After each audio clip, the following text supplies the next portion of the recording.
No ano de 1980, nasceu uma missão, um propósito que atravessaria gerações.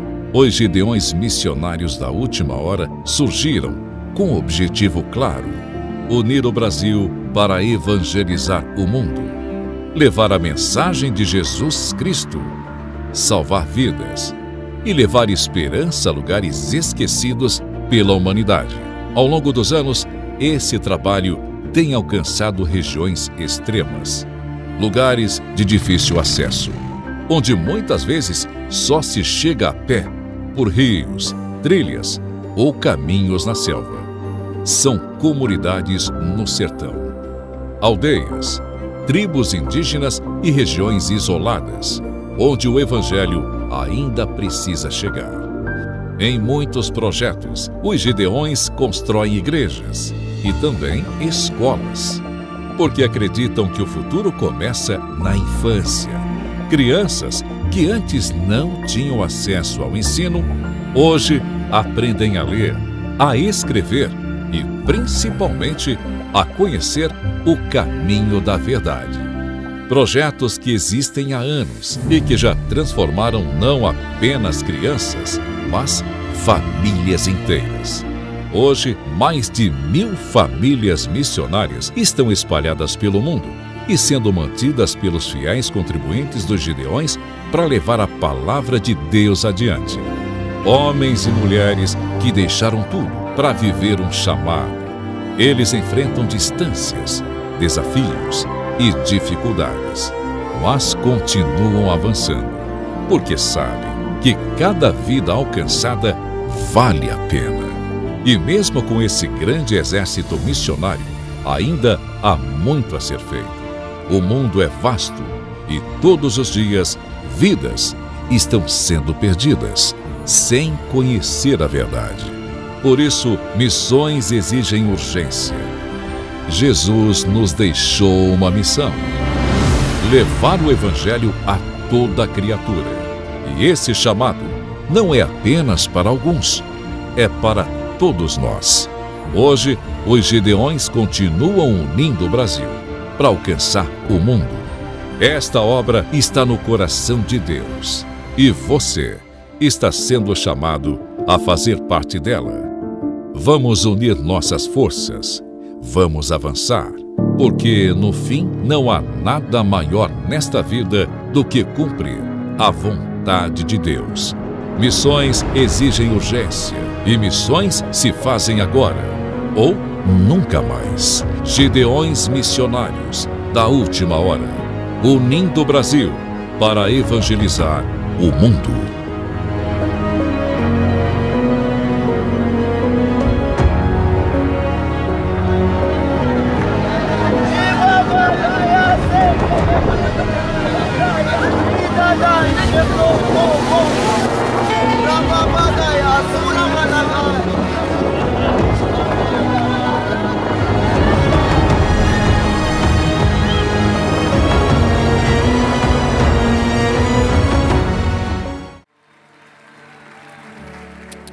Glória a Deus.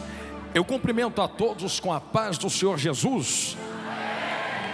Meus irmãos, minhas irmãs, quem está alegre de estar na presença de Deus, diga graças a Deus. Eu também estou tão feliz de estar aqui esta noite. Eu quero externar a Deus a minha gratidão e a minha alegria em mais uma vez poder servir a noiva do Cordeiro neste tão honrado congresso. Deus abençoe a cada um que está participando desta noite tão gloriosa. Eu louvo a Deus pelas vossas vidas e glorificado seja Deus, porque se não fosse Ele, nenhum de nós estaria presente aqui esta noite. É por Ele e para Ele todas as coisas, em nome de Jesus. Eu quero também deixar registrado e louvar ao nome do nosso Deus pela vida do pastor Gilmar Miguel e pastora Maria Inês. Deus abençoe, que casal de Deus. Vocês são uma bênção. Obrigado por todo o carinho, toda a receptividade. Que Deus continue usando, sustentando e abençoando vocês. São uma referência de intimidade com Deus. Deus os abençoe cada dia mais em nome de Jesus. E quando faço referência a este casal abençoado, a toda a diretoria dos Gideões, cada um dos pastores, todos os companheiros. Deus abençoe a todos em nome de Jesus. A cada um dos pregadores, Deus abençoe a todos. É um prazer poder revê-los. Glória a Deus. Deus abençoe a vocês. Eu não vou citar nomes, posso esquecer de alguém, mas pastor Júnior Trovão, Deus abençoe em nome de Jesus todos os pregadores. E Deus abençoe também pastor Júlio, está ali atrás. Deus abençoe em nome de Jesus. E Deus abençoe todos os missionários. Deus abençoe vocês. É uma grande honra poder estar cultuando a Deus junto de vocês, e que Deus possa continuar vos sustentando nesta graça em nome de Jesus. Eu, como sempre, igreja, me faço acompanhado da minha vaza, que está aqui à minha direita, linda de Jesus. E hoje ela vestiu um vestido meio verde abacate, não é verdade? Olha lá, eu fico reparando nas cores que ela coloca, e é uma bênção de Deus. Eu sempre preciso explicar que eu chamo ela dessa maneira, é um carinho que eu tenho com ela lá em casa, que um dia ela disse assim: tu és meu vaso na olaria de Deus. E eu sempre explico que eu disse a ela: se eu sou teu vaso, tu és minha vaza. É só isso, só isso. E é uma serva de Deus e tem me acompanhado desde quando nós casamos. Para onde eu vou? Entro na favela, ela está lá comigo. Meu Deus, se eu fosse contar aqui, ia ter irmão que ia se escandalizar, porque teve dias de nós chegarmos para pregar a palavra de Deus lá no Rio de Janeiro, dentro de comunidade, e começar um estouro de tiroteio para todo lado. Até bandido usar ela de escudo já usou. Eu e ela entrando e o bandido dando tiro por cima dela. Mas são as coisas que a gente passa para pregar o evangelho, e glória a Deus por isso. Então ela me acompanha, entra na comunidade, vai para o meio da roça, e sempre dando glória com esse sorriso lindo, e que Deus colocou no coração dela e no rosto dela. Então Deus abençoe, tu és uma bênção, glória a Deus, e grande é o vosso galardão nos céus. Nós somos ali da Assembleia de Deus em Marechal Hermes, lá no Rio de Janeiro, ligada a Conamad, e eu trago um grande abraço de toda a minha igreja, que nesse exato momento está nos acompanhando, está em oração lá no Rio de Janeiro, e do meu pastor, pastor Magni Ferreira, minha pastora, pastora Cilei Ferreira. Trago um abraço de toda a igreja e todos os cariocas a esse tão honrado congresso. Amém? Quem tem Bíblia, diga eu tenho, pastor Jonathan.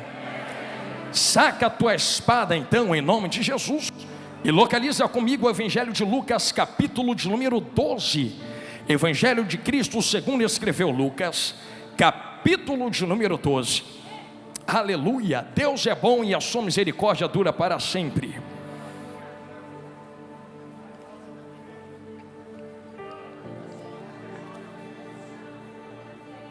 Aleluia. Sinto Deus aqui. Verso de número 45, igreja. Isto. Deus abençoe também a todos os cantores. Meu Deus, o Danilo, quando eu vi ele preparando o teclado, já sabia. Meu Deus, lá vem. É um amigo, e que Deus continue sustentando cada dia nesta unção. Lucas 12, verso de número 45. Quem encontrou, diga eu achei, pastor.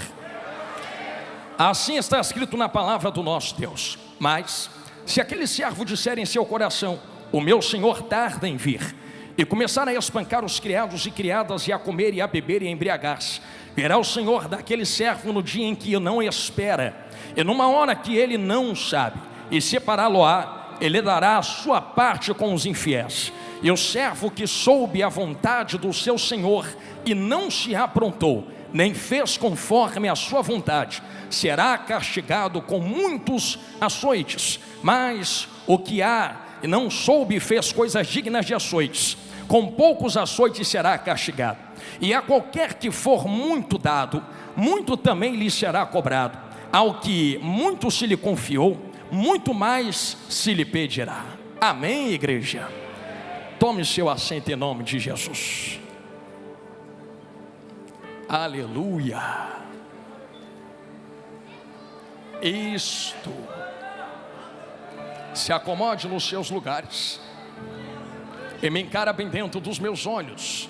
Eu tenho uma mensagem da parte do meu Senhor para entregar ao Brasil e aos Gideões missionários esse ano, neste dia chamado hoje.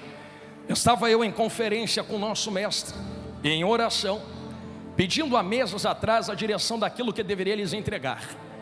E o Espírito Santo foi muito enfático em vos direcionar uma palavra acerca da disposição do tema que entregou ao servo de Deus. Essa chama não pode se apagar. E é sobre isso que o Espírito Santo quer direcionar cada coração aqui disposto esta noite, que nos acompanha pela internet e que está aqui na nave da igreja. Eu tenho certeza que todos vocês conhecem que Cristo se comunicava muitas vezes por parábolas, e fazia isto porque entendia que a limitação da mentalidade humana talvez não alcançasse a dimensão dos segredos e dos mistérios espirituais. É por isso que várias vezes ele vai simplificar a dimensão de tudo aquilo que Deus é, em palavras tão simples que, por serem simples, talvez nos escapem alguns detalhes, mas são exatamente nas suas simplicidades que a palavra de Deus nos apresenta as suas maiores profundidades. E é exatamente dentro deste contexto que em Lucas capítulo de número 12, Jesus começa a apresentar uma ampla visão do que é o reino de Deus. Em paralelo do capítulo 12, o capítulo 24 faz a mesma menção desta mesma parábola ou pregação de Jesus. E quando nós pulamos ao capítulo 24, nós estamos caindo dentro de uma pregação escatológica do mestre. Quando você começa a ler o capítulo 24, do verso 1 até o verso 14, você vai ver Jesus dizendo aquilo que havia de acontecer antes do fim chegar. É exatamente neste grupo de versículos que a igreja vai identificar, por exemplo, o esfriamento do amor, as guerras, os rumores de guerras, as perseguições, o levante de falsos profetas. Mas Jesus sempre vai dizer: não se preocupem, porque ainda não é o fim, denotando que esses sinais são necessários para que a igreja possa identificar a proximidade do arrebatamento. Então que fique claro nesse começo de mensagem, até o versículo 14 já está acontecendo na nossa época. E se você for fazer um paralelo, por exemplo, com tudo que sai na mídia, você vai encontrar guerras, rumores de guerras, perseguições. E eu quero parar nesse exato ponto em específico: as perseguições. Eu estou vendo uma multidão de milhares de pessoas aqui dentro do pavilhão dos Gideões Missionários 2026, sentados para serem alimentados pela palavra de Deus. E a pergunta que eu vos faço nesta introdução de mensagem, enquanto vocês estão aqui dançando na presença de Deus, pulando, marchando, dando lugar, quem é que entrou por aquelas portas para fuzilar vocês? Quem é que entrou naquela porta ali para arrancar a cabeça de vocês fora? Quem é que entrou ali para fazer como na Nigéria, que milhares de cristãos estão sendo assassinados? Quem é que entrou ali como na Coreia do Norte para jogar dentro de prisão e torturar? Quem é que entrou ali como em certos países da África para poder fazer aquela maldade que tu sabe como é com as mulheres? Quem é que entrou ali para prender só porque tu está falando de Jesus, como em alguns países da América Latina? Quem é que entrou ali que, como no Oriente Médio, dispara e descarrega uma AK-47 só porque gritou Jesus? Vocês entendem que tem lugares na terra nesse exato momento que tem gente sendo fuzilada e o sangue escorrendo no chão só porque está dando glória a Deus que tu pode dar aqui dentro. É por isso, pastor Gilmar, que quando eu entro na presença de Deus, eu não meço o tamanho do glória e do aleluia que outros dão, e nem eu mesmo dou. Eu sei o que a igreja está passando na terra. Outros queriam estar sentados no teu lugar e não pode, mas tu pode estar sentado aqui. Eu fiz esta introdução para trazer uma mensagem de um nigeriano. Ano passado eu estava em missão na Angola, e um nigeriano veio até mim e disse: pastor, quando o senhor pregar ao Brasil, diz para os irmãos brasileiros que entrar na presença de Deus no Brasil não é obrigação, é oportunidade que Deus está dando a vocês, e manda eles aproveitarem a oportunidade que Deus está dando, porque nós queríamos cantar como vocês cantam e não podemos, nós queríamos dançar como vocês dançam e não podemos. Mas Jonathan, avisa eles que se nós não nos encontrarmos na terra, um dia nós nos encontraremos na glória por toda a eternidade para louvar ao Cordeiro de Deus. Enquanto eu prego isto a vocês nesse começo de pregação, o meu coração, a minha alma chora por dentro, por ver irmãos, Jesus, chorando e a alma se deleitando e derramando, por causa da terrível perseguição que se levanta contra a igreja na terra. Será que enquanto eu ministro isso a vocês, vocês podem colocar na tábua da vossa mente as milhares de vidas e de almas que estão gemendo e chorando debaixo de espadas, de fuzis, de facas e de torturas? Eu vou além. Será Será que vocês podem ouvir as milhares de almas que gemendo e chorando estão gritando, chamando e precisando de alguém lhes entregar a poderosa palavra de Deus? Este é o cenário que nós estamos vivenciando. Não, os irmãos precisam entender que talvez o Brasil ainda não esteja vivendo uma via de fato de perseguição. Nós estamos numa bolha de proteção divina. Deus ainda não permitiu o peso da espada passar na igreja brasileira. E dá glória a Deus por isso, porque eu já vi gente dizendo que a perseguição tem que despertar, mas avivamento não vem através de perseguição. Tem muita gente errada por causa disso. Se fosse assim, a Coreia do Norte tinha o maior número de igrejas. Entenderam? Na esquerda, vou falar olhando para a direita. Coreia do Norte é perseguida, estão sofrendo com a ausência de palavra, igreja e avivamento. Não é perseguição que traz avivamento em uma nação. E eu quero começar a entrar por aqui. Pastor, o que é que traz avivamento dentro de uma nação? Lucas capítulo de número 12, Jesus vai começar a contar uma parábola e um cenário acerca do reino. Nós começamos a entender que tem alguns personagens, e dentro da palavra, e dentro da teologia, melhor dizendo, nós que estudamos a teologia, podemos dissecar e absorver algumas respostas da parte de Deus, trazendo à luz os personagens que existem dentro da palavra. Quando nós lemos o capítulo 12, estas partes que nós lemos, nós vemos que Jesus vai fazer menção de um mordomo e de servos. O mordomo nada mais é do que alguém que é servo junto com outros servos. E a palavra utilizada por Jesus aqui no grego dá a entender que era alguém que estava no meio dos servos, estava misturado com a multidão, não merecia estar onde está, mas foi apontado pelo senhor da casa, por ter proximidade e a confiança do seu senhor. O seu senhor pega aquele servo de entre os servos e o eleva a mordomo. Então alguém que está elevado não é nada mais do que apenas um servo em uma posição diferente dentro da casa. E como Jesus mesmo disse, que a quem muito é dado, muito é cobrado. Esse mordomo tem algumas regalias, alguns acessos, mas também tem algumas responsabilidades. Por exemplo, todo servo dentro da casa, todo aquele que serve dentro da casa tem que ter as suas necessidades atendidas. E estes servos que estão trabalhando dentro da casa precisam ter suas vestes em dia, precisa ter alimento na sua mesa e precisa ter lugar para dormir. Quando nós dissecamos a teologia, aprendemos que esses servos não pediam nada ao seu mordomo e ao seu senhor, porque a casa era responsável por sustentar esses servos. Então o servo não precisa pedir nada, a casa é que tem a responsabilidade de sustentar esse servo. É a casa quem dá comida, é a casa quem dá roupa, e é a casa quem dá moradia para eles morarem. Entenderam? Na direita, vou falar olhando para a esquerda. O servo não precisa pedir, a casa se responsabiliza de lhe entregar. Entenderam? Na esquerda, vou falar olhando para o servo.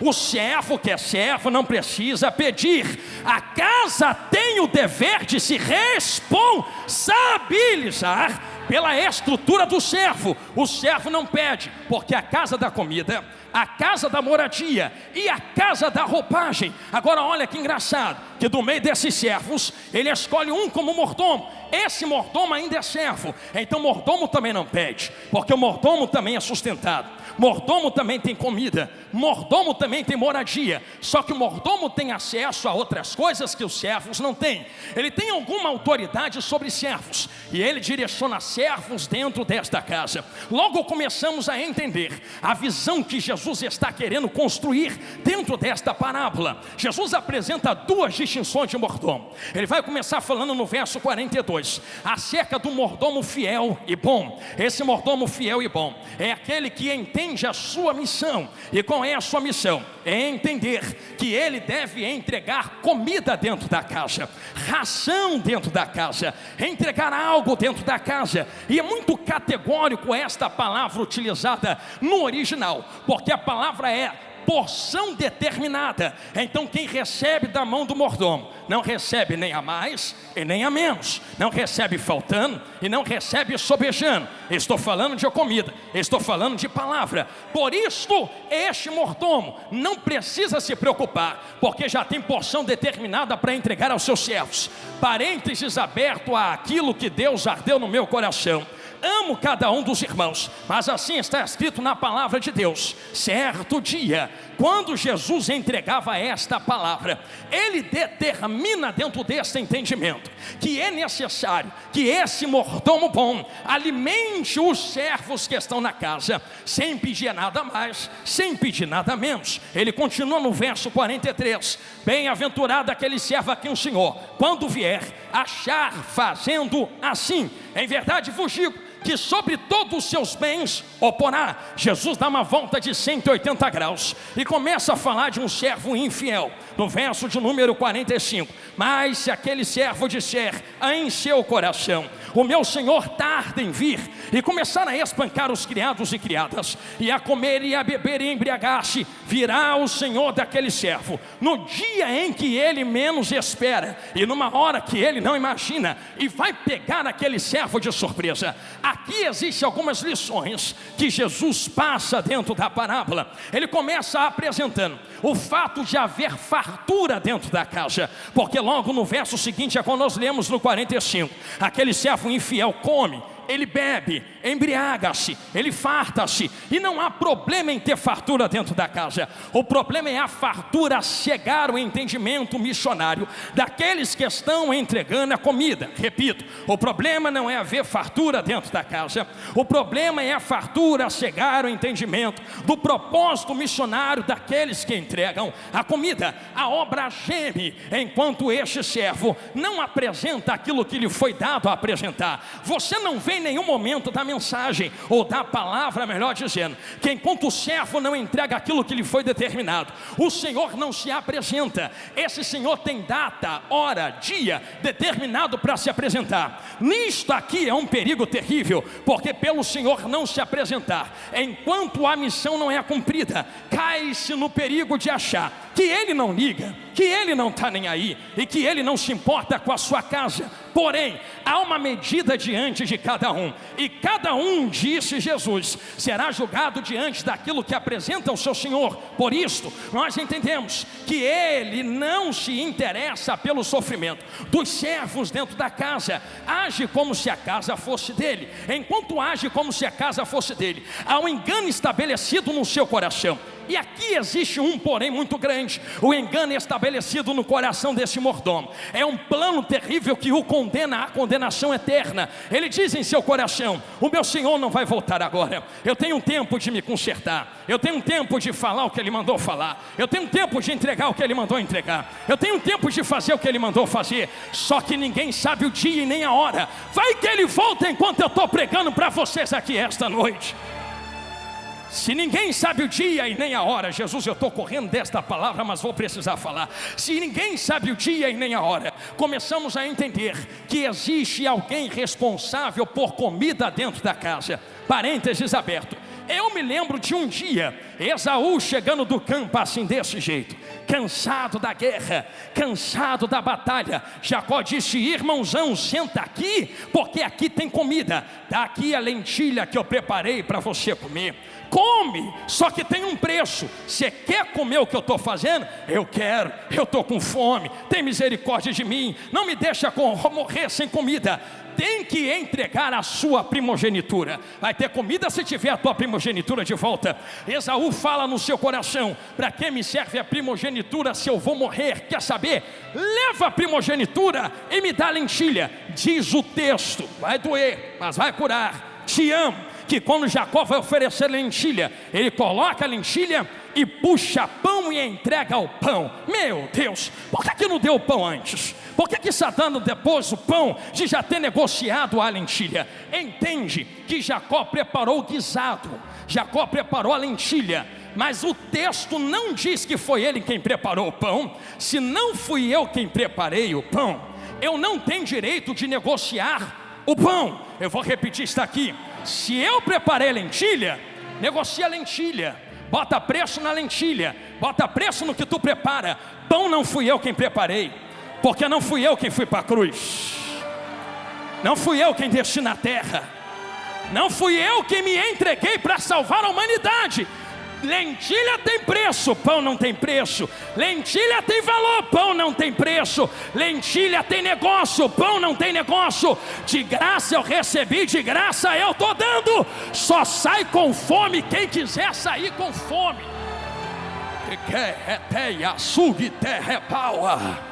Não. Jacó está responsável pela lentilha e pelo pão dentro da casa. Ele bota preço naquilo que ele faz. Não pode botar preço naquilo que ele não fez, não criou. Não é dele. Se não é dele, não se pode negociar pão dentro da casa. Será que você pode me ajudar a pregar nesse começo de pregação? Nem precisa pegar na mão de quem está do seu lado. Só dá uma catucada assim de cotovelo e diz: não negocia pão dentro da casa. Diga: o pão não é teu. Diga: o pão é o pão vivo que desceu do céu. A palavra não é tua. Terreia, caio, releia, tuia, hanuquiteia. Eu não tenho direito de botar preço no pão. Se eu não tenho direito de botar preço no pão, como é que eu vou sobreviver? A casa se responsabiliza pela roupa. A casa se responsabiliza pela comida. A casa se responsabiliza pelo lugar de dormir. Aqui está a vertente do que Jesus prega.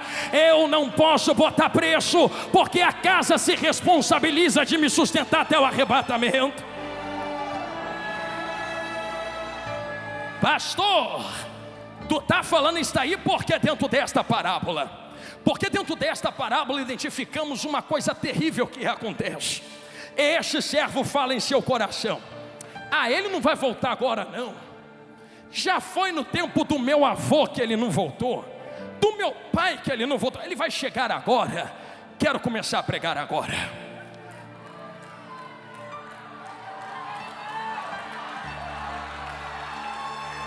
Me cobre, Jesus.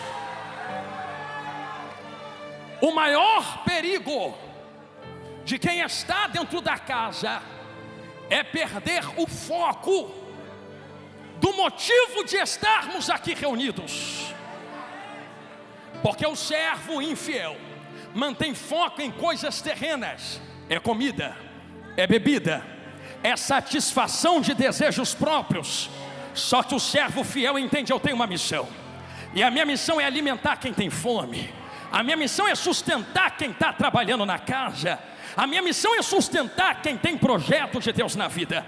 Se existem esses dois direcionamentos dentro da palavra, o direcionamento e o perigo desse servo infiel é começar a colocar o foco em coisas terrenas. E aqui está uma das maiores identidades do século atual. Pastor, qual é a identidade do século atual? Que existe algo aceso dentro da casa que estava se apagando. O que é que estava se apagando? Estava se apagando a esperança do arrebatamento e da volta de Jesus grandão da Galileia. Ele vai voltar a qualquer hora. Qualquer dia ele chega, qualquer hora ele vem. E não percebem que vivendo dissolutamente estão a um ponto e a um fio de cair na mão do seu Senhor. Eu sei que se tu cair na mão do diabo, Deus te livra. Eu sei que se tu cair na mão de homens, Deus te livra. Cai na mão do teu Senhor para ver quem é que te livra. Anu, terremaio. Eu teria medo de viver com foco na terra, sabendo que a qualquer momento a trombeta pode tocar só para mim e eu encontrar com a eternidade. Que é que tu tem para apresentar na tua mão diante do seu Senhor? A eternidade está diante de nós. E o cabresto fino desta mensagem: vocês têm 50, 40, 30 anos, 70, 80. Fala para mim quanto tempo dura uma eternidade. Vai trocar uma eternidade com Deus por causa de 80 anos? Estou sentindo Jesus falar na minha boca. Pensa que quem está no inferno agora está dormindo para sempre? Teologicamente aprendemos e pela Bíblia discernimos que o que dorme é a carne, é o corpo. Mas foi Jesus quem falou, vai reclamar com ele, que quem estava no inferno gritava: me deixa voltar, para avisar quem está vivo o que é que o Senhor faz com quem não te serve fielmente. Sabe o que aquele servo ouve, ou aquele homem ouve alguém dizer a ele: se preocupa não vai voltar ninguém dos mortos para avisar o que tem aqui. Já tem Moisés magrinho pregando para ele. Se quiser, ouve os profetas, missionários e pastores do rei. Rokeleia, Hanui, Tekenaia Santo Reva. Estamos diante da eternidade. A eternidade bate na nossa porta. E o maior foco que não podemos perder dentro do texto é deixar o fogo se apagar. O fogo da esperança, do arrebatamento do Senhor. Eu não disse isto aqui de propósito. Eu trouxe vocês por esse caminho para vocês entenderem que a esperança é acesa e não é acesa por homens. A esperança sempre é acesa pelo Senhor nosso Deus. Parênteses aberto, para engrossar o caldo que eu estou falando, e a gente entra de cabeça naquilo que Jesus está gritando aqui no meu ouvido. Lembra Levítico capítulo de número 6? Existe uma vertente diretória e teológica acerca de como o fogo é conduzido dentro da casa do Senhor. Quem acende fogo não são homens. Quem acende fogo na Bíblia é Deus que está no trono. A Bíblia diz que diante de Deus sai um fogo, e aquele fogo lambe o altar. Agora eu estou vendo todo mundo me olhando de olho arregalado. Você tem mão direita assim para levantar? Então faz esse exercício comigo. Levantou? Repita comigo: quem acende fogo é Deus. Agora bate a mão no peito assim e diz: quem mantém aceso sou eu. Deus não vai descer na terra para manter fogo aceso. Ele já mandou fogo. Se responsabilize quem está na terra, porque a casa está na tua mão, a casa está na tua mão, a casa está na tua mão. O fogo na casa só apaga se você deixar apagar. Eu tenho um recado. Qual recado, pastor? Se tem fogo aceso dentro do tabernáculo, do templo, entenda como quiser, esse fogo foi aceso pelo próprio Deus. Mas Levítico capítulo de número 6 determina que o sacerdote se levante, coloque lenha no altar e se troque todas as manhãs, retire a cinza do altar para fora, limpe o altar para que possa o fogo pegar. E quando esse fogo pega, consome tudo que está em cima do altar. Repare que quem acende fogo é Deus e quem mantém aceso o fogo é homens. Sim, aí você começa a entender a chamada de Samuel. Estou voltando e cortando para Lucas 12. Por que Deus chama Samuel? Será que Deus chama Samuel porque cansou de quem estava na frente da casa? Não. Será que Deus chama Samuel porque não foi com a cara de quem estava na frente da casa? Não. Tem um motivo específico para Deus levantar Samuelzinho do meio dos servos e da multidão e o chamar no meio da noite. Você lembra? Samuel, Samuel. Foi a primeira vez? Não fui eu. Samuel, Samuel. Vai de novo? Não fui eu. Vai de novo? Não fui eu. Quando esta voz te chamar, abre a boca e diz: fala que o teu servo, opa, voltei no Lucas 12, alguém percebeu? Fala que o teu servo está ouvindo. Ele não se dirige a alguém que está acima, ele se dirige diretamente ao servo. Me cansei do que está acontecendo na terra, vou passar a vassoura, vou entrar com espada, vou entrar de madeira. Samuel, diz aí que eu estou chegando. Sabe o que acontece? Eu sei porque Deus está levantando Samuelzinho na terra. Eu sei também que existe gente que estava diante daquela casa, e existe um perigo que muitas vezes alguém olha para esse texto e imagina: Deus está trocando Eli por causa da idade. Olha o dedão do pregador aqui. Deus nunca levou em conta a idade. Pastor, leva idade em conta sim? Leva não. Quando Deus vai contabilizar uma geração, Ele leva em consideração princípios princípios que estão sendo estabelecidos, obedecidos, e princípios quebrados. Por exemplo, eu vou dar um exemplo bem prático aqui. Você sempre vai ouvir que nós sempre pregamos geração do avivamento, sim ou não? Geração da santidade. Tu já ouviu alguém pregar geração dos 15 aos 20 anos? Geração dos 30 aos 40 anos? Porque não é idade, é princípio, avivamento, santidade, da palavra, do fogo, do manto, geração. Deus também não faz isso que muitos pensam. É por isso que eu vou dar um exemplo dentro do parênteses, que um dia, vou até chegar para trás aqui para alguém ver, vem andando alguém assim, e alguém vem trazendo na sua barriga um menino, chamado quem? João Batista. De lá para cá e de lá para cá e daqui para lá, na outra direção também vem uma mulher andando, Maria. João Batista na barriga de Isabel, já entenderam aqui, falou olhando para lá. Jesus na barriga de Maria. Vamos falar do culto que aconteceu aquele dia. Qual era a idade de João Batista? 6 meses nem tinha saído da barriga. Qual era a idade de Jesus grandão da Galileia? apenas alguns meses dentro da barriga. Pensa que Deus liga para a idade? Jesus nem nasceu, já estava enchendo João na outra barriga. João nem saiu, já estava assim lá dentro, ó. Que glória, que glória, que glória, que glória, que glória. Tem gente nascida que não faz, eu vou esperar nascer para fazer. Eu já vou dançar aqui dentro dessa barriga mesmo, ó. Varão que me usa. Deus não olha para a idade, Deus olha para princípios mantidos. É por isto que Deus está chamando Samuel. E entendemos que se Deus não leva a idade em conta, mas princípios em uma geração. Entendemos que Deus não está descendo e vai doer, mas vai curar. Deus não está descendo na terra por causa do pecado de Ofni.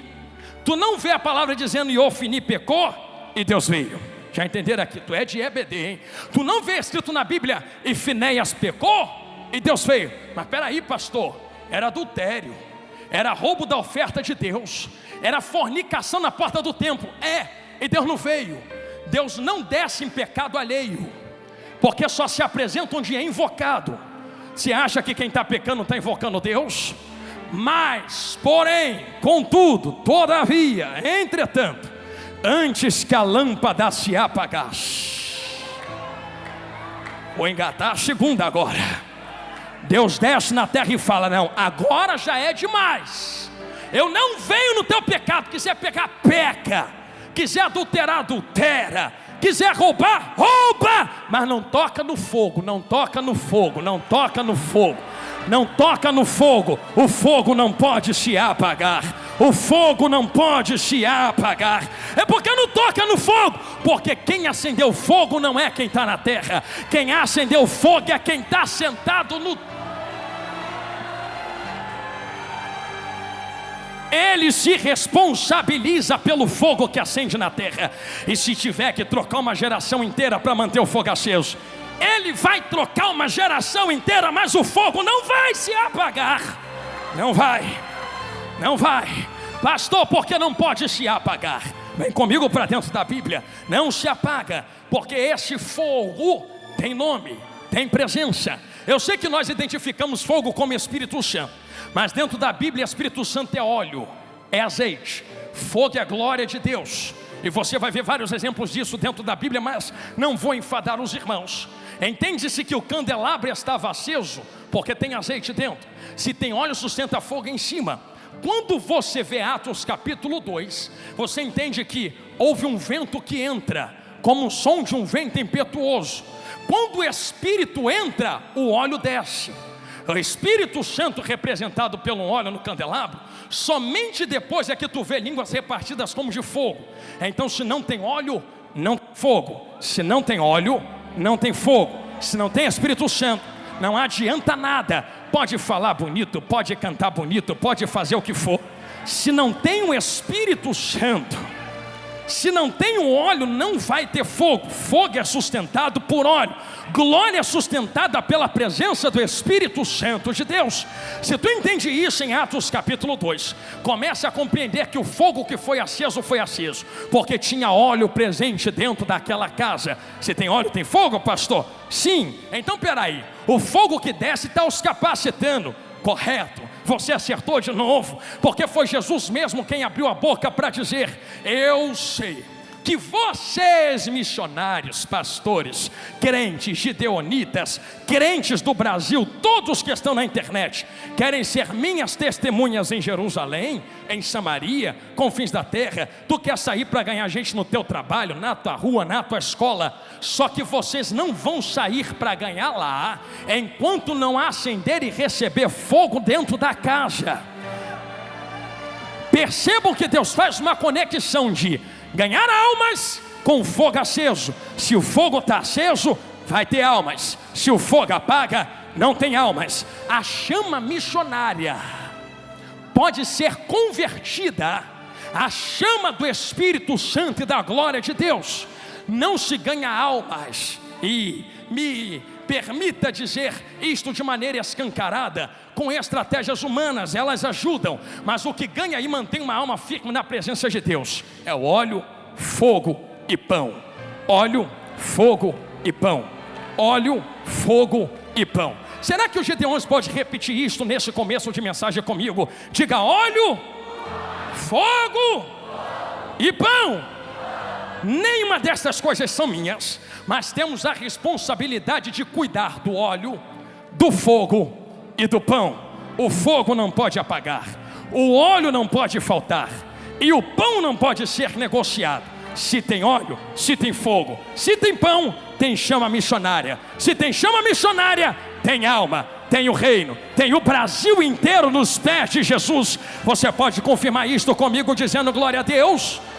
Preciso seguir dentro deste texto. Se entendemos que existem algumas particularidades dentro da presença de Deus, agora eu me pego olhando para Lucas capítulo 12 e vendo o grande perigo do texto. Alguém estava dentro da casa, vivendo, como se fala no Rio de Janeiro, a moda lá Bangu. O que é a moda lá Bangu? Do jeito que faz tá bom, do jeito que é tá bom. Estou me preocupando com o meu umbigo, e os outros que, se quiserem, caçem alguma coisa para fazer. Não entendendo que ele foi levantado para conservar o pão, o óleo e o fogo. Pensam vós que a maior coisa e o maior perigo, que pode acontecer em uma casa, em uma igreja, é perder o foco da urgência do arrebatamento. Agora eu quero entrar de cabeça, porque uma das maiores estratégias do diabo, já foi o tempo de diabo arrancar gente de dentro da igreja. Eu vou chutar esse crente para fora, eu vou arrancar esse crente da igreja. Já foi tempo. É mais lucrativo manter dentro da casa. Entenderam aqui? Vou falar olhando para lá.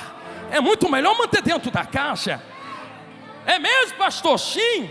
Mas se está na casa, tá bom. Não, qual é a visão de quem está dentro da casa? Qual é o foco de quem está dentro da casa? Permita-me abrir um parênteses para testificar isso aqui que eu estou falando. Satanás, um dia, vem comigo para dentro da Bíblia, estava na presença de Deus, via Deus, olhava a Deus. A pergunta que eu faço, e você não precisa gritar, só pensa no seu coração. Tu pensa que Satanás, quando se rebela contra Deus, luta como contra ele?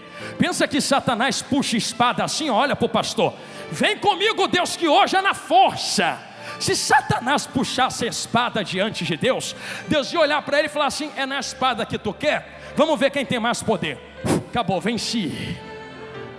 Satanás não ia conseguir ficar 1 milésimo de segundo de pé diante de Deus. Se não consegue combater Deus no poder, como é que está até hoje perturbando a igreja?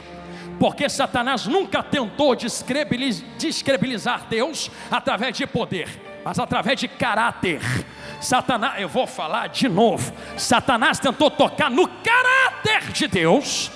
E pastor, onde você vê isto teologicamente? Entendemos que Isaías e Ezequiel apresentam um quadro, eu estou entrando em arrebatamento agora, um quadro do que Satanás era antes de cair da presença de Deus. Eu sei que tem teólogos, amigos meus mesmo, que dizem: não pastor, isso aí era rei da terra. Mas irmão, não tire a espiritualidade do texto. Enquanto ele estava diante de Deus, ele se apresentava coberto de pedras preciosas e intentou no seu coração ser igual a Deus. Percebeu que em nenhum momento do texto diz: e puxou a espada contra Deus, mas ele carrega 1/3 do céu, sim ou não? Não se carrega 1/3 do lado passando espada. Não se carrega e se convence alguém botando pistola na cara. Pode até ir na força, mas não vai convencido. Como é que se convence? É mais ou menos assim, ó: Deus está aqui, Satanás está aqui, os anjos estão ali. Você não entende que dentro da palavra diz: nos teus negócios te corrompeste? Peraí, como é que alguém se corrompe em negócio se já está coberto de pedras preciosas? Não está negociando ouro, não está negociando prata, não está negociando pedras preciosas, está negociando influência. E os negócios deles são mais ou menos assim: quero dividir o reino porque eu quero ser igual a ele. Cola do meu lado que a gente consegue ser igual a ele. Sai da placa dele e vem para a minha, cola aqui. Entenderam? Vou falar de novo. Aí vai no outro. Você não acha que é muito poder na mão de um só, não? Você não acha que é muita autoridade para um ficar mandando e todo mundo ficar obedecendo, não? Mas não entende que a casa de Deus funciona assim. Isso aqui não é democracia, que tu vota e escolhe. Isso aqui é reino, tem um rei que manda. Senti Jesus na minha boca. Por isso Satanás tenta dividir mais ou menos: cola comigo, cola comigo, cola comigo. um terço do céu se rebela contra o nosso Senhor Deus. Eu vou fazer uma pergunta para entrar de cabeça no arrebatamento. Ele usou espada? Não. Usou o que, pastor? Lábia, palavras. Vou falar de novo, estou chegando em Lucas 12 de volta. Palavras. Não se corrompe alguém que está diante de Deus com espada. Se não, já percebeu que quer vir contra mim. Se não dá para mudar Deus que está sentado no trono, eu mudo a visão de quem serve a Ele. Jesus me cobre. Se não dá para mudar a glória dele, eu mudo a visão que tem acerca da glória dele. Agora tudo é pecado. Agora não pode pular, não pode marchar, não pode fazer o avião. Agora não pode falar língua estranha, é pecado. Vamos mudar a visão que estão tendo acerca da glória. Vamos embora apagar esse fogo. Vamos embora destruir esse negócio dentro da casa dele. E como é que a gente vai fazer? Vamos embora usar o pão. Pega a palavra e vem devagarzinho no ouvido. Isso não pode, isso não é, isso não vai, isso não tem, isso não consegue.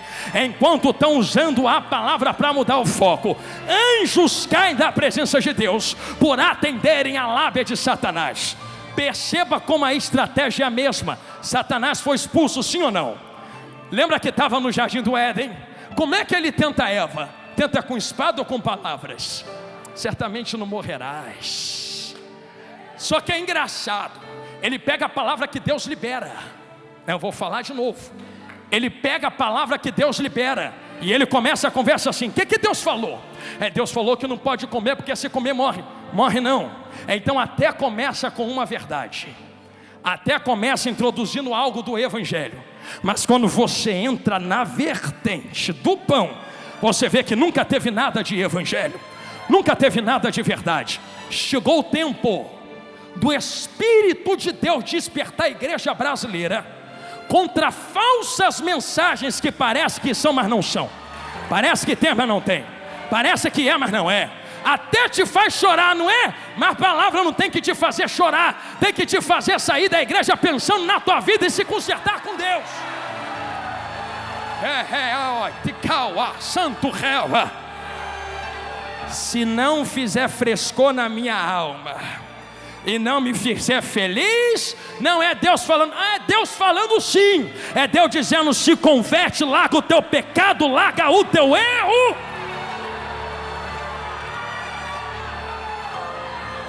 Quem dera o Senhor, a nação brasileira entendesse que a palavra do Senhor não tem obrigação de fazer ninguém feliz, pelo contrário, ela faz alguém sair chorando da igreja, pensando na própria vida e dizendo: eu tenho que me consertar, eu tenho que melhorar.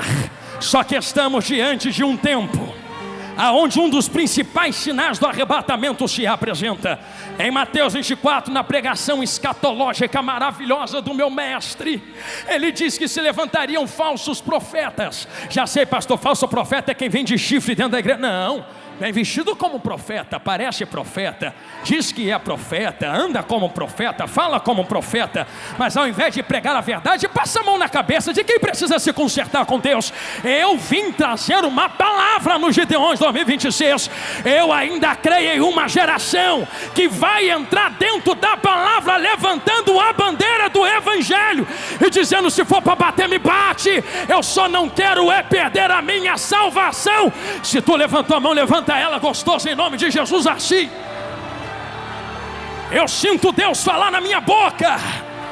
Eu convido esta casa santa e cheio da palavra a liberar 10 segundos de glória a Deus. Se aqui ainda tem palavra, como eu sei que tem, abre a boca. Aqui não é melzinho na boca, aqui é chicote estalando nas costas mesmo.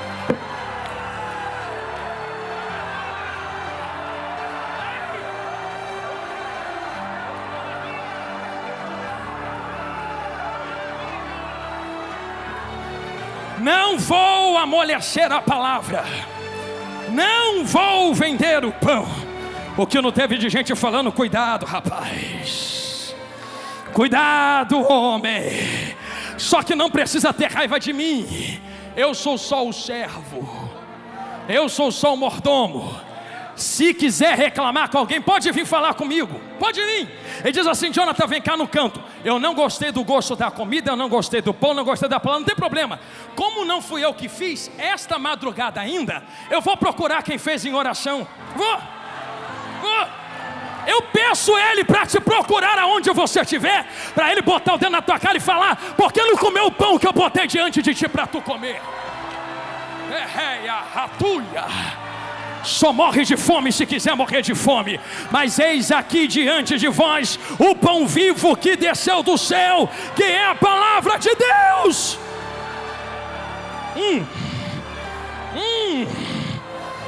Caiote rapaia, ugite rebadaraca lúcia. Eu sinto um varão passeando entre nós. Cataio reteia, ugite remaiute remaiacaia, colendriaia rassurrefaia. Eu sei que a verdadeira igreja tem entendido o que tem acontecido no nosso tempo. Um dos principais sinais do arrebatamento não é guerra nem rumor de guerra, não é a fome nem a perseguição, porque Jesus foi categórico em Mateus 24. Ele não disse quando estourar a guerra é o fim, ele não disse quando houver perseguição é o fim. Ele foi claro: quando este evangelho é o pão. A guerra de Satanás nunca foi guerra, rumor de guerra, perseguição. É o pão.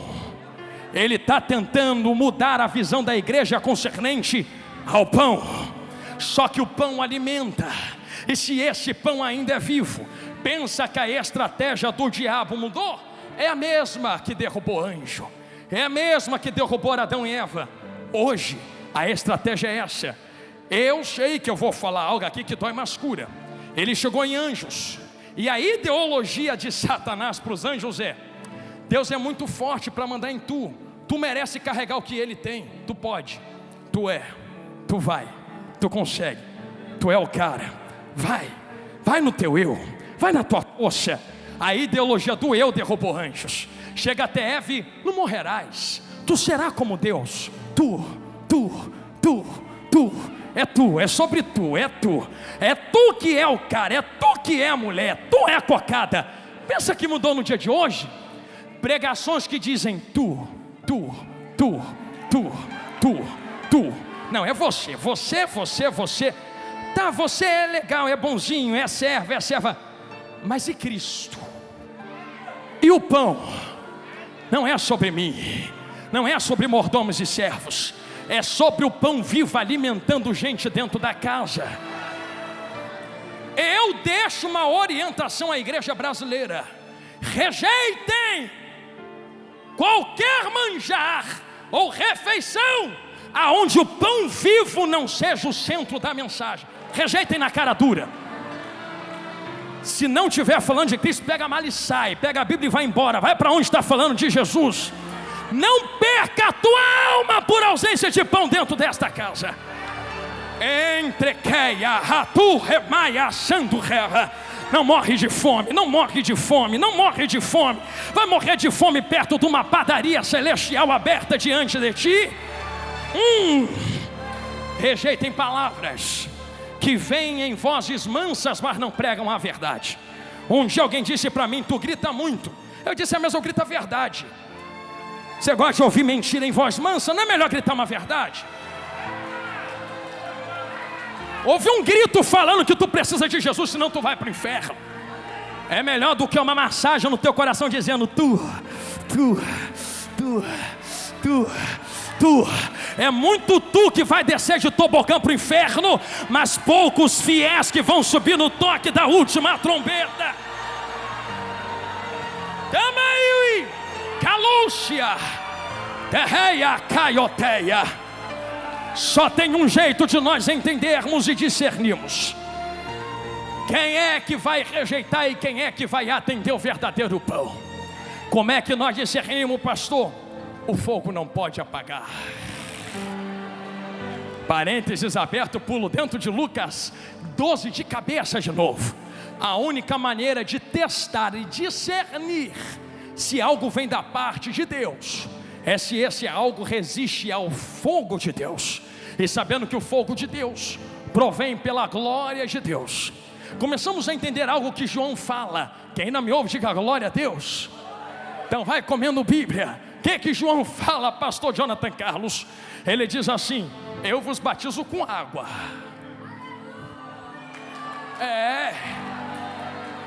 Mas vem um aí atrás de mim, após mim, perdão, que não batiza com água, ele vos batizará com o Espírito Santo, não com fogo. Ele não deu a opção de escolha. Ele não disse escolhe o fogo ou o Espírito Santo. Ele deu os dois. Se ele dá os dois, isso está implícito no original. Por favor, com todo respeito a quem não acredita, mas está muito claro no texto que isto aqui não é fogo do inferno. Isto aqui é fogo que ele entrega para fazer a obra. Pastor, onde está esse fogo? Eu poderia falar de Jeremias, de fogo ardendo nos ossos, mas permita-me falar da sarça ardente, porque só é destruído no fogo de Deus quem não é do fogo. Vou falar de novo. Só é destruído no fogo de Deus aquilo que não é fogo, não provém do fogo, não nasceu do fogo. Agora o que é fogo junto com fogo é conservado com fogo. Quer ver? Sarça está ardendo, é ou não é? Mas está queimando e destruindo? Não, porque fogo conserva aquilo que é dele. Quando eu olho para os gideões missionários, eu vejo sarças ardendo no fogo. Está pegando fogo, mas o fogo não destrói as sarças. É isso que é acender fogo. E esse fogo que está aceso é a única coisa, cheguei aonde Jesus está gritando, que impede, vamos embora, vem comigo, o anticristo de meter a mão na terra. Eu acredito firmemente. Eu não posso dar se ele já nasceu, se ele já está vivo, mas a Bíblia nos induz a pensar que existem pequenos anticristos, sim ou não? Se existem pequenos anticristos que se fazem anticristo, então muitas pessoas se fazem como anticristo. E quando nós lemos Lucas capítulo 12, nós vemos a ideia do que é. Pessoas que usam o que Deus entrega em próprio bel prazer. E quando você percebe a lábia existente dentro do texto, assim como Satanás usa a lábia para derrubar anjos, para derrubar Adão e Eva, para tentar derrubar Jesus dentro do deserto, você percebe que quem tem autoridade de lábia, de falar e de induzir servos, está se corrompendo no texto. Logo se faz um pequeno anticristo. Anticristo tem uma característica: ele usa a lábia para corromper. Você vai ver dentro da Bíblia e dentro do Novo Testamento que o anticristo vai usar a lábia para ganhar nações, para fazer guerras, para destruir. Nós tivemos exemplos de anticristo já na história humana. Por exemplo, você vê eu não vou falar o nome, mas o ditador alemão da Segunda Guerra era um exemplo de um pequeno anticristo. Você vê, por exemplo, líderes bélicos que destroem e matam, são exemplos de anticristos que chegam ao poder com lábia, mas quando chegam destroem, matam e acabam com nações. O anticristo terá o poder de destruir e induzir através da lábia. Porém, a Bíblia é categórica: se ele está vivo ou não, eu não sei, não me importa saber, porque como disse a missionária Neide antes de mim, eu estou indo para a glória. Quem quiser ficar com ele aí, fica. Eu não nasci para ver anticristo, eu nasci para ver Cristo. E quem pegou a fiação do que eu estou falando, pegue. Ai, Jesus, não manda falar isso não. Se nós nascemos para ver Cristo, então nós entendemos que existe algo que resiste ao anticristo na terra. O que resiste ao anticristo na terra? Está na Bíblia. Ainda existe um que resiste ao homem da maldade. Quem é esse um que resiste? Ah, pastor, é a igreja. Não, não é a igreja. Ah, pastor, é a unção que está em nós. Não, não é a unção que está em tu. Já sei, pastor, é o nosso poder bélico financeiro. Não, não é o poder bélico financeiro. O que ainda resiste é o que desceu em Atos capítulo de número 2. E da maneira que ele desceu, ele não voltou para o céu. Um recado aqui me olha de olho arregalado no meio desta mensagem: o que desceu em Atos 2 ainda não voltou para a glória. Quer dizer que tu não precisa ficar pedindo para ele descer aqui dentro. Ele já desceu há 2000 anos atrás e ainda não foi embora. E para quem deu glória gostosa a ele, é isto que está resistindo ao homem da maldade. Agora tu entende porque a igreja é perseguida. Não persegue porque vocês estão crescendo muito. Não te persegue no trabalho porque não foi com a tua cara. É que tu carrega algo que resiste à lábia da maldade. que resiste à corrupção dentro e fora da casa. O que eu carrego, pastor? Fogo aceso, que é a glória de Deus no óleo do Espírito Santo. A chama não pode se apagar.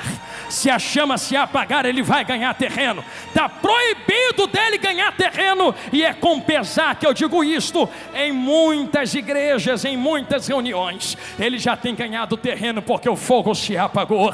Não há mais cura, não há mais dons, não há mais profecia, não há mais pregação genuína da palavra. É só eu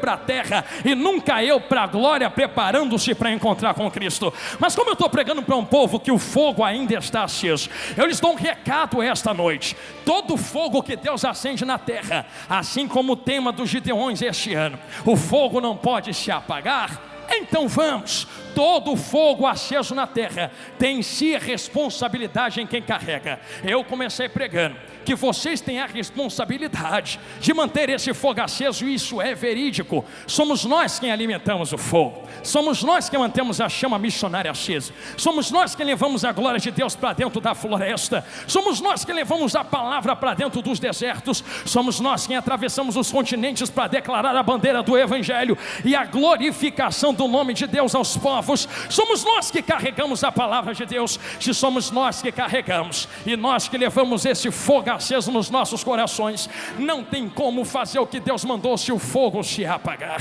Por isto, a minha retórica hoje se induz em dizer a vós: o arrebatamento está prestes a acontecer, muito perto, muito próximo.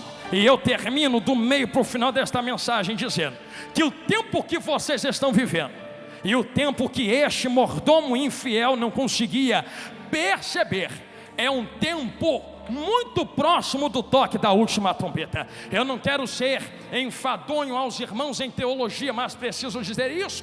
Lembra de quando Jesus abriu a boca para dizer, para tu entender o tempo que vocês estão vivendo: a geração da figueira não passará sem que estas coisas se cumpram. Alguém disse que a geração da figueira é a geração de Pedro, Tiago e João, mas Jesus não disse isso. Jesus disse: olha para a figueira, porque vocês sabem que quando ela bota os ramos para fora, está próximo o verão. O verão não chegou, porque não tem como discernir a data exata que ele entra, mas você já está sentindo o calor dele chegar. Você está vendo o ambiente mudar porque ele está chegando. Você está vendo as coisas acontecerem ao seu redor porque o calor se aproxima. Figueira tem um nome determinado dentro da Bíblia. A figueira é comumente conhecida como a nação de Israel, pastores e missionários. O que Jesus estava dizendo é: olha para Israel. E pastor Adriano, pastor Gilmar, pastor Abner, meus amigos, nós entendemos que olhar para Israel é como olhar para um relógio de Deus. Jesus estava dizendo: Israel vai entrar no inverno terrível, vai perder as folhas, em outras palavras, vai deixar de ser nação. Eu dei essa volta para chegar aqui em arrebatamento, mas fica olhando para Israel, porque quando botar folhinha para fora de novo, em outras palavras, quando voltar a ser nação, vocês sabem que eu estou muito perto, muito próximo de vir buscar a minha igreja. E lá se vai Israel. Jesus sobe para a glória, anos 70 chega, Roma invade, dispersa os israelitas, deixa de ser nação. Mas Jesus está do céu, olha para a figueira, olha para a figueira, olha para a figueira. Vai o tempo do Império Romano, Israel não volta a ser nação.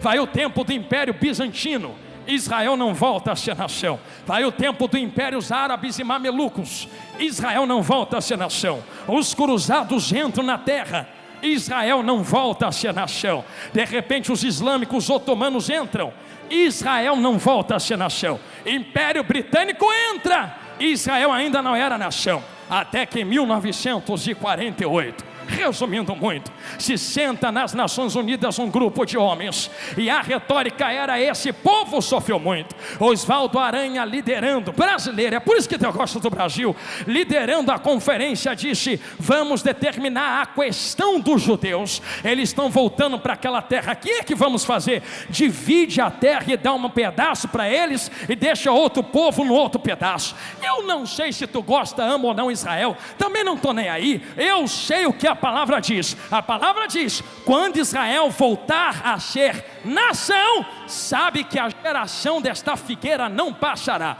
Israel voltou a ser nação em 1948. Eu estou proibido pela palavra de marcar dia, de marcar data, de marcar hora. Eu não sei quando Ele volta para buscar a gente, para buscar vocês, mas Ele mandou medir o calor do verão. Então vou medir o calor do verão.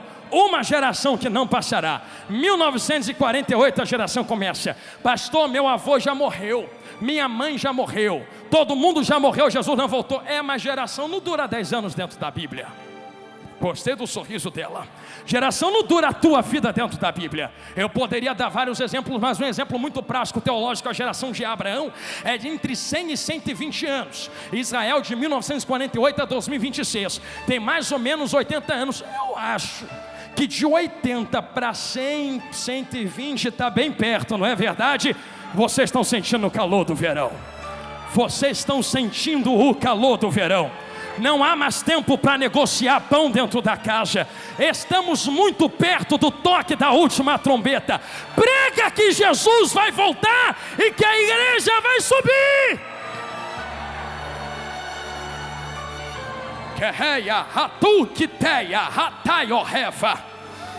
A palavra é clara, que o servo infiel batia e espancava os seus irmãos.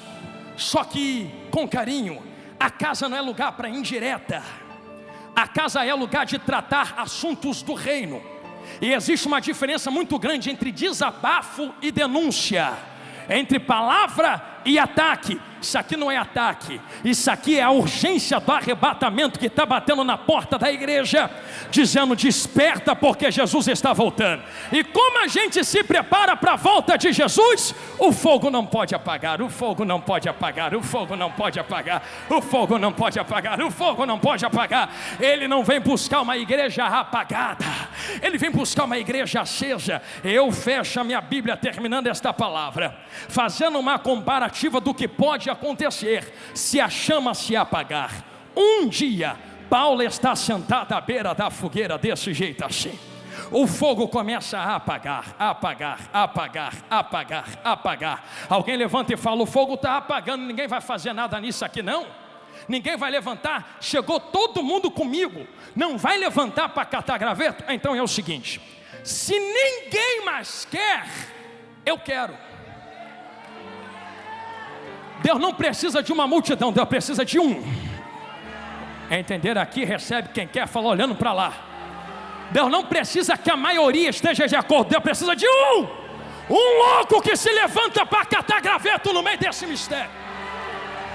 Tem do remaia, um louco que se levante. Se vocês não querem, porque é tão fácil aproveitar do fogo que está aceso, quero ver levantar para catar graveto e botar no fogo que está aceso. É tão fácil, não é? Eu vou aplicar, porque não vou ficar dando volta para explicar. É tão fácil falar: vai missionário, adiante missionário, faz a obra missionário. Eu quero ver tu pegar teu gravetinho no teu bolso, botar na mão dele e falar: vai. Mantenha a chama acesa. É tão fácil absorver e sentir o calor do fogo. Paulo se levanta, estou terminando agora, começa a catar graveto desse jeito assim, ó. Graveta aqui, graveta ali, graveto lá, bota embaixo do braço e vem, se aproximando do fogo, se aproximando do fogo, trazendo graveto. Eu não quero ver o fogo apagar. Esse fogo foi aceso para nos manter vivos. Estamos vivos por causa do fogo. O fogo não pode.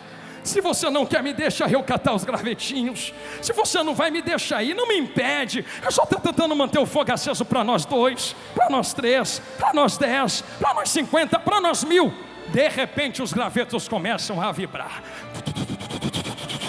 Mas independente, Paulo está chegando perto do fogo, do fogo, do fogo. Quando ele vai jogar os gravetos, uma víbora se manifesta. Eu não sei quem já viu víbora à noite, cobra no meio do mato. Tu não consegue discernir se é cobra, se é galho, até pisa, não é? Pensa que Paulo pegou, ela está inserida entre os gravetos, escondida no ajuntamento, mas no meio do seu esconderijo, porque nunca se esconde fora, sempre se esconde dentro, porque fora já está de cara a tapa para todo mundo ver.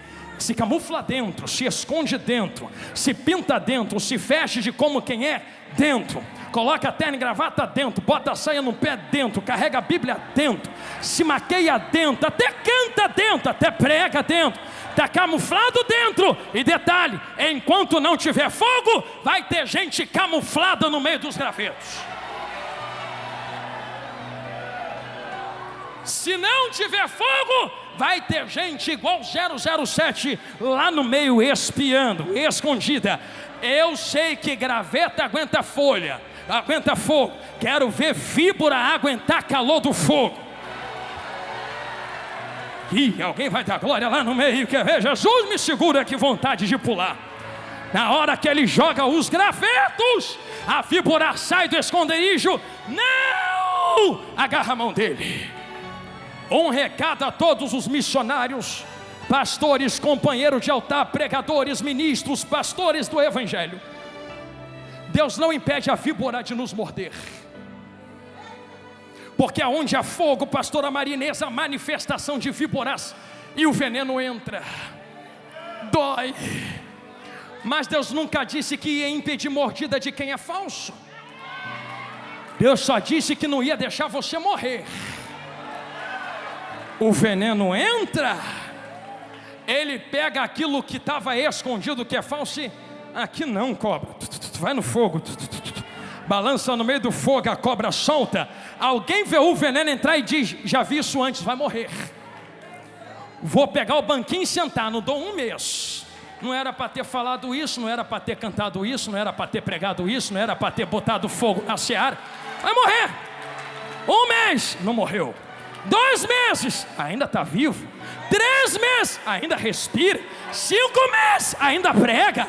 10 meses, ainda está na missão. 11 meses, ainda canta. Víbora não mata quem é acostumado com fogo, com fogo, com fogo, com fogo. Levanta a mão e não abaixa. Entrou uma glória aqui dentro. O pavilhão será tomado de fogo do alto agora. Uma coluna de fogo desceu no meio da igreja. Um terremoto de glória vai começar a acontecer nos 4 cantos do pavilhão. Aonde houver alguém que quer fogo missionário, fogo pentecostal, levanta a mão e não abaixa, assim, em nome de Jesus. Assim, 30 segundos e uma nuvem de glória toma conta desta casa. Eu vou contar para te ajudar. 30, 29, 28, 27, 26, 25, olha lá, 24, 23, não vai morrer. 22, tu tem fogo. 21, a chama está acesa. 20, fiel é o que te chamou. 19, tu é servo fiel. 18, a víbora vai morrer assada na churrasqueira de Jeová. 17, falso não vai ficar de pé no meio da seara. 16, Deus conta com os servos fiéis. 15, em menos de 10 segundos. 14, um terremoto de glória começa a acontecer aqui dentro. Quer ver? 13, 12, 11, 10. Uma nuvem de glória já tomou conta do pavilhão. 9, quem quer ser renovado de poder e autoridade. 8, a hora é agora, levanta a mão e abre a boca para adorar. 7, calaioteia, bataioqueremaia. Cancela o português e vem no glória, vem na língua estranha. 6, taioteremaia, tacaioterrebadarauá, ugiteia, alamancho, terrei. Para não dizer que foi porque eu gritei. 4, eu largo o microfone aqui no altar. 3, se é de mim, acaba agora. 2, se é Deus quem está dando um sinal de glória na igreja. 1, a confirmação da palavra vem com fogo. Olha o fogo que desce aqui dentro esta noite.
Eu conheço esse fogo, eu conheço esta presença. Diante da liberdade que o ministério desta casa me outorgou, para poder ministrar a palavra com liberdade, eu ainda acredito em milagres, eu ainda acredito em batismo no Espírito Santo. Lembra? Eu ainda acredito naquela glória que descia 15, 20 anos atrás. Lembra? Deus vai renovar esse fogo aqui hoje, agora e é já. Eu não sei como tu entrou aqui dentro do pavilhão, mas eu sei como tu pode sair. Pastor, eu quero ser a ponta da espada de Deus na terra. Eu quero ser missionário, eu quero fazer missões, eu quero pregar, ganhar alma, fazer a obra. Mas eu preciso ser renovado no fogo. Sem fogo tu não consegue. Mas se você quiser esse manto de mistério, o altar está aqui. Está vendo esse espaço aqui na frente? Se tu vier, saiba para onde tu vai pisar agora. Tem brasas vivas acesas no chão na frente do apoio aqui. Se tu vier, vem ciente que tu vai pegar fogo como tu nunca pegou na tua vida. Isso vai arder nos teus ossos, vai arder na tua alma. Tu vai deitar pensando em missões, vai levantar pensando em ganhar a alma. Tu não vai conseguir dormir direito. Isso vai te consumir por dentro. Eu tenho que fazer a obra, eu tenho que ganhar a alma, eu tenho que sustentar a mão de quem faz, eu tenho que ir para o campo, eu tenho que pregar a verdade. Jesus está voltando, é mais forte do que eu. Se você quiser esse fogo e esse renovo, venha correndo agora. Pastor, eu preciso de cura. Jesus também cura a carne. Vem correndo aqui agora, porque vai ter cura entre nós. Eu ainda creio num Jesus que faz cego enxergar, que faz paralítico andar e bota câncer para o lado de fora. Se você ainda crê nesse fogo que foi aceso, o fogo missionário, aleluia! Tem um varão passando aqui no altar. Tem um varão de autoridade passando aqui no altar. Assim diz o Senhor na minha boca: atentai, porque eu vou fazer algo nunca antes visto na terra agora.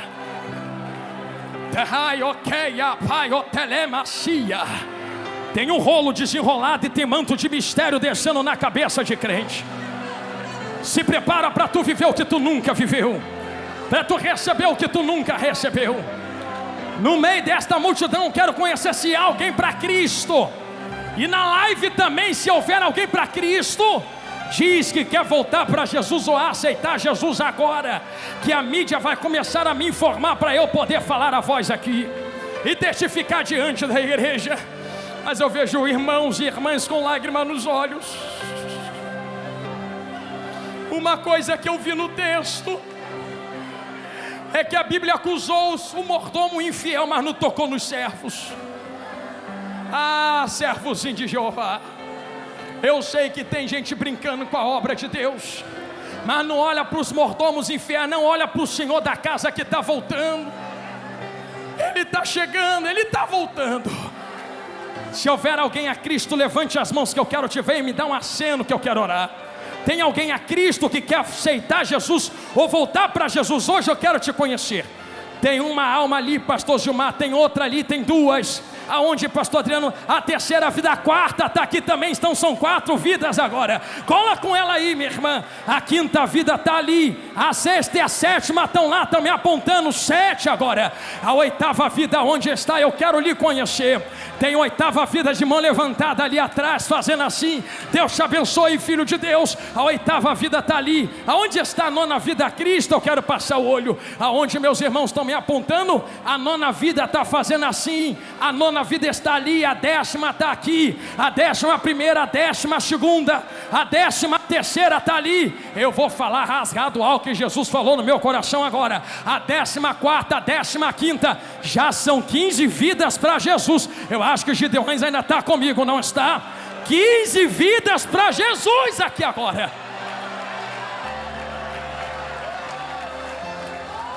Não, pastor, mas está de terno e gravata. Tá bom.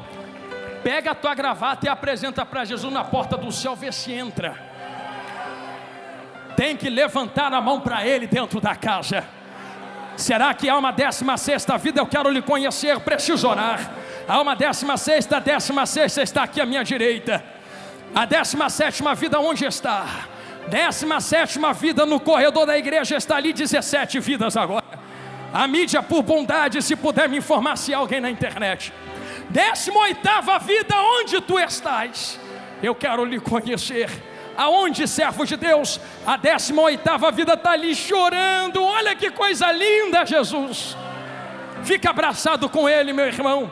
A 18ª vida está ali na direita. A 19ª, onde tu está, terra? Eu quero orar agora. Será que há uma 19ª entre... Glória a Deus. Se houver, levante a mão e manifeste agora. São 18 vidas a Cristo aqui no pavilhão. Na internet tem mais. E vão me informar, aleluia. Se eu puder pedir as vidas... Oh, olha ali, traz ele, servo de Deus. A 19ª está vindo ali. Vocês que estão levantando a mão a Cristo, permita-me usar essa liberdade que o pastor Gilmar me deu. Se tu puder atravessar devagarinho a multidão, vem pedindo licença. Tu que está vindo a Jesus ou levantando a mão para Cristo, vem aqui na frente, eu quero orar por você aqui na frente. A 20ª está chegando, visto, servo de Deus. 20 vidas agora.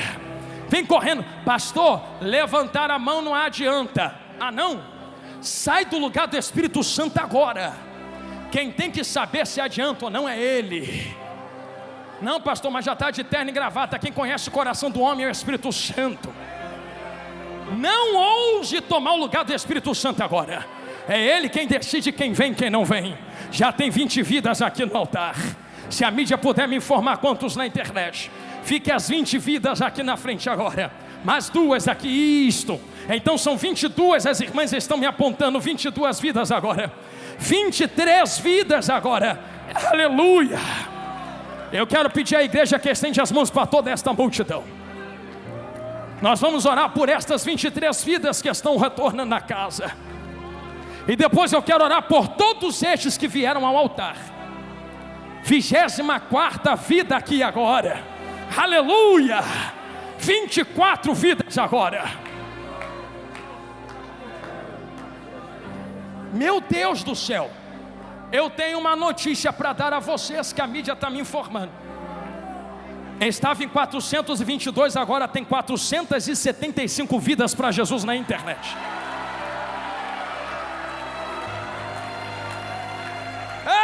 Pastor Gilmar, agora são 515 ali, vai chegar a 1000. Então são 24 vidas aqui dentro e mais 515 ali na internet. Eu sinto Jesus nesta mensagem. Agora já são 570 almas pela internet aceitando Jesus. Não, eu vou ficar falando para ver se a igreja entende, pastor. Porque por uma vida tem festa. Imagina por 570 mais 24 aqui agora. Que é da glória, 596. Olha ali, está escrito, não estou inventando. Tu pode filmar, servo de Deus, mostra para eles no telão. 596 vidas a Jesus na internet. E está aumentando. Agora são 625. Eu só vou orar quando Jesus mandar ali. 625, 660 vidas agora. Tinha mais de 20 mil pessoas online assistindo. Foi liberto da cachaça aqui agora. Já botou para fora o que estava prendendo ele. Está tendo milagre aqui dentro da casa. Jesus ainda liberta. E já são 733 almas aceitando Jesus na internet. Quando chegar a 1000 vidas, dê a maior glória que tu puder, para estremecer a terra e envergonhar o diabo. Agora já são 762 vidas. Meu Deus do céu, 814 almas pela internet. Mais uma, 25 vidas a Jesus grandão aqui no pavilhão. 25 aqui no pavilhão, 861 na internet. Isto está no telão, quiser olhar, olha. Não estou inventando. Tem milhares de pessoas aceitando Jesus na internet agora. 861 almas a Jesus grandão da Galileia.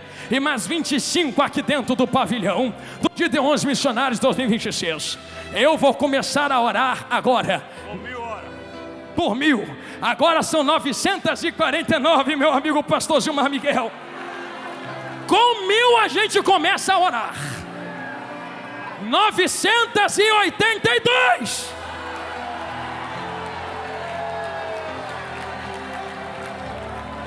Entre Queia, 1018 vidas.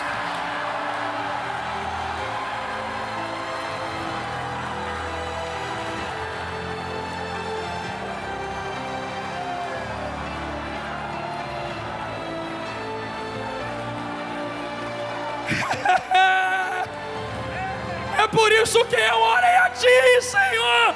1087. Fecha vossos olhos. Tem mais de 1000 vidas na internet, 25 preciosas aqui dentro do pavilhão. Mais uma, são 26 vidas chegando correndo aqui agora. Abraça ele, meu amigo. Estende as mãos, igreja, vamos orar por essas 1177 agora. E 26 aqui dentro do pavilhão. Meu Deus, 1206 agora. Aonde, serva de Deus? Mais uma aí? 2. Então 27, 28 vidas aqui dentro do pavilhão. 28 vidas no pavilhão e 1227. Pode deixar, pastor, aleluia. Eu quero pedir que tu estenda as mãos, vamos orar por estas 1270 vidas na internet, por estas 28 vidas aqui no pavilhão. E todos vocês que vieram à frente receber renovo do fogo de Deus. Enquanto eu estiver orando, só glorifique a Deus. Quem estiver doente será curado agora. Aonde tiver caroço será expelido. Se houver AIDS, se houver pressão, se houver doença hereditária, vai cair por terra agora em nome de Jesus. Vocês serão curados. E fogo arderá continuamente sobre o altar e não se apagará. Feche os olhos, Gideões Missionários 2026. Senhor, meu Deus e meu Pai, Pai amado, querido e de bondade, 28 vidas estão se rendendo aqui no pavilhão a Ti. E mais 1400 almas na internet. Senhor, milhares de vidas estão te aceitando como Salvador. Senhor, isto é fruto da mensagem. Senhor, eu quero dar toda a honra e glória a Ti, porque Tu confirma aquilo que Tu coloca diante dos homens. Senhor, eu lhe peço, escreva o nome das 1452 almas na internet e das 28 vidas aqui no pavilhão, no livro da vida. O que passou, passou, ficou para trás. A partir de hoje começa uma nova história. Senhor, eu sei que a partir de agora nunca mais faltará fogo, porque hoje eles são Teus servos e Teus mordomos. Senhor, agora 1485 vidas na internet. Eu coloco cada uma deles e delas nas Tuas mãos. E eu lhe peço, Senhor, pela glória que há no Seu nome, enquanto eu oro, começa a passear com Teu Espírito dentro do pavilhão dos Gideões agora. Isto, 1518 na internet. Senhor, aonde houver alguém doente, toca agora nesta carne, toca agora nos nervos, toca agora nos ossos, toca agora no sangue. Eu profetizo cura sobre eles. Toda enfermidade bate em retirada em nome de Jesus. Senhor, eu lhe peço, arde Teu fogo sobre eles. 1550 vidas agora na internet. Aqui já tem 30 vidas, então são 1567 mais 30 vidas no pavilhão. Senhor, eu lhe peço, enquanto eu estou orando, passa em revista entre eles. Vê quem está de boca aberta te adorando. Senhor, já tem gente batizada no Espírito Santo aqui. Começa a renovar com fogo agora, fogo agora, fogo agora, fogo agora, fogo agora. E isto, tem gente sendo liberta de demônios ali. Fogo agora, fogo agora. 1600 almas na internet. Fogo agora, fogo agora, fogo agora. Senhor, assim como desceu em Atos 2, começa a renovar vaso que quer fogo agora.